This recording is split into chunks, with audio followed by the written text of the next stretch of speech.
आपने इस वीडियो पर क्लिक करा है, दैट मीन्स प्रोबेबली आपके एग्जाम्स बहुत नज़दीक हैं और आप उनमें अच्छा स्कोर भी करना चाहते हैं।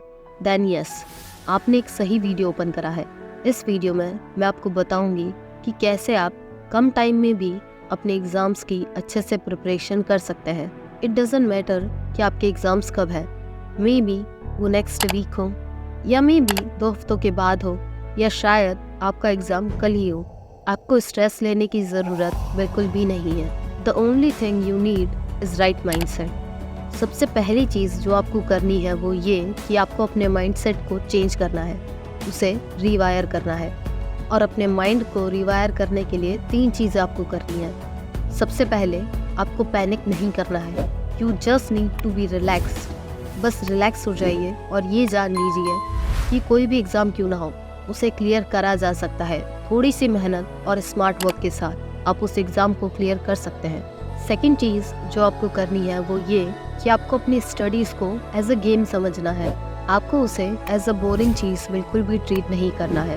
आपको जितना हो सके अपनी पढ़ाई को मज़ेदार बनाना है। एंड तीसरी चीज़ जो आपको करनी है वो ये कि आपको पार्किंसंस लॉ को इम्प्लीमेंट करना है। इस लॉ के हिसाब से आपको अपने लिए एक गोल्स और उनकी डेडलाइन सेट करनी है। लेट्स अज्यूम कि आपका कल मैथ्स का पेपर है, तो उसके लिए आपको ये नहीं सोचना है कि मुझे पूरे दिन मैथ्स पढ़नी है। आपको ऐसा गोल सेट करना है कि मुझे 4 घंटे में मैथ्स के ये चैप्टर्स कंप्लीट कर लेने हैं। उसके बाद मैं उसका टेस्ट लूँगा एंड देन मैं कुछ फॉर्मूले रिवाइज करूँगा। अगर आप इस तरीके से गोल सेट करते हैं देन आप टाइम वेस्ट बहुत कम कर पाते हैं, आप डिस्ट्रैक्टेड नहीं होते हैं। वहीं अगर आप ऐसा गोल सेट करते हैं कि मुझे आज पूरे दिन में ये पढ़ना है, देन एंड में आप पूरा दिन सिर्फ वेस्ट ही करते हैं एंड आपको रिग्रेट फील होता है। ये सारी चीज़ें करने के बाद अब आपका माइंड पढ़ने के लिए पूरी तरीके से तैयार है। अब क्वेश्चन ये आता है कि हम क्या पढ़ें। क्या हम सारा सिलेबस कवर करने की कोशिश करें या हम सिर्फ इम्पोर्टेंट चीज़ें पढ़ें।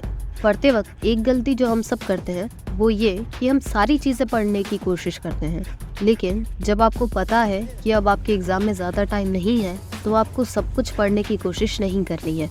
आपको बस उतना ही पढ़ना है जो एग्ज़ाम पॉइंट ऑफ व्यू से इम्पॉर्टेंट है। अगर आप एंड मोमेंट पर सब कुछ पढ़ने की कोशिश करेंगे तो आपके दिमाग में सब कुछ मैसी सा हो जाएगा।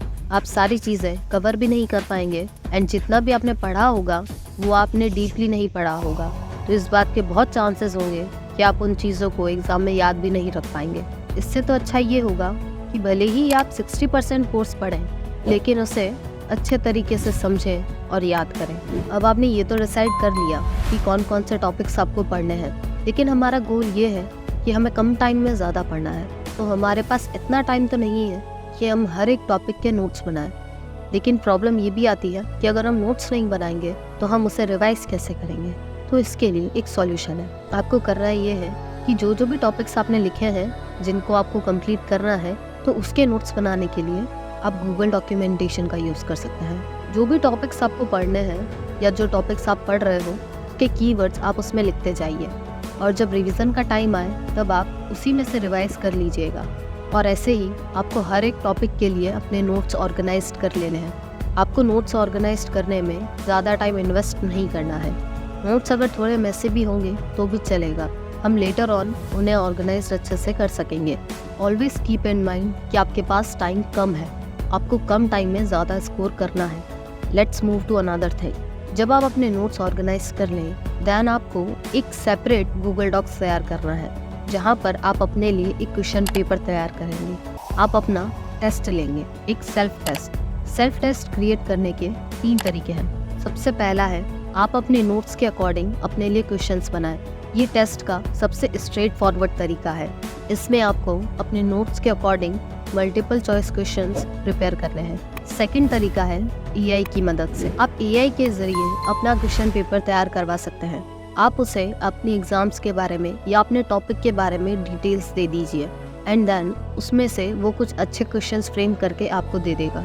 आपको सिंपली ये करना है कि जो भी नोट्स आपने प्रिपेयर करे हैं उसे कॉपी करके ChatGPT पर पेस्ट कर देना है और उससे कमांड कीजिए कि आपको वो उसके क्वेश्चंस बना कर दे।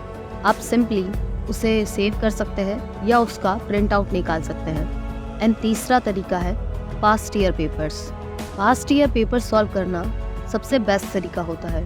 पास्ट ईयर सॉल्व करने से आपको एक अंदाज़ा लग जाता है कि एग्ज़ाम में किस टाइप के क्वेश्चंस आने वाले हैं।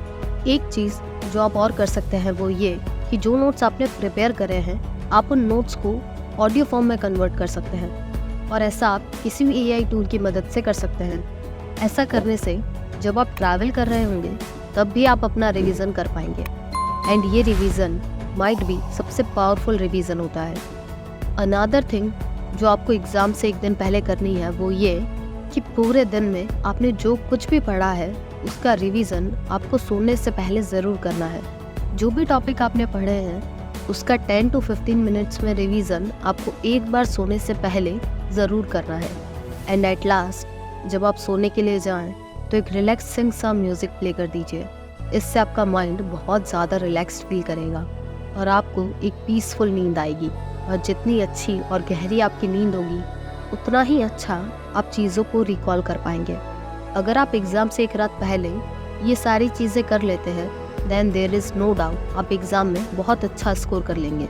मैं ये नहीं बोल रही कि आप एग्ज़ाम से एक रात पहले टॉप कर सकते हैं, लेकिन आप एग्ज़ाम से एक रात पहले पढ़कर अपनी एक्सपेक्टेशन से बहुत ज़्यादा अच्छा स्कोर कर सकते हैं। आई होप ये वीडियो आपको पसंद आई होगी। अगर वीडियो अच्छी लगी तो इस वीडियो को एक लाइक ज़रूर कीजिएगा। मिलते हैं नेक्स्ट वीडियो में। Till then keep learning and keep smiling.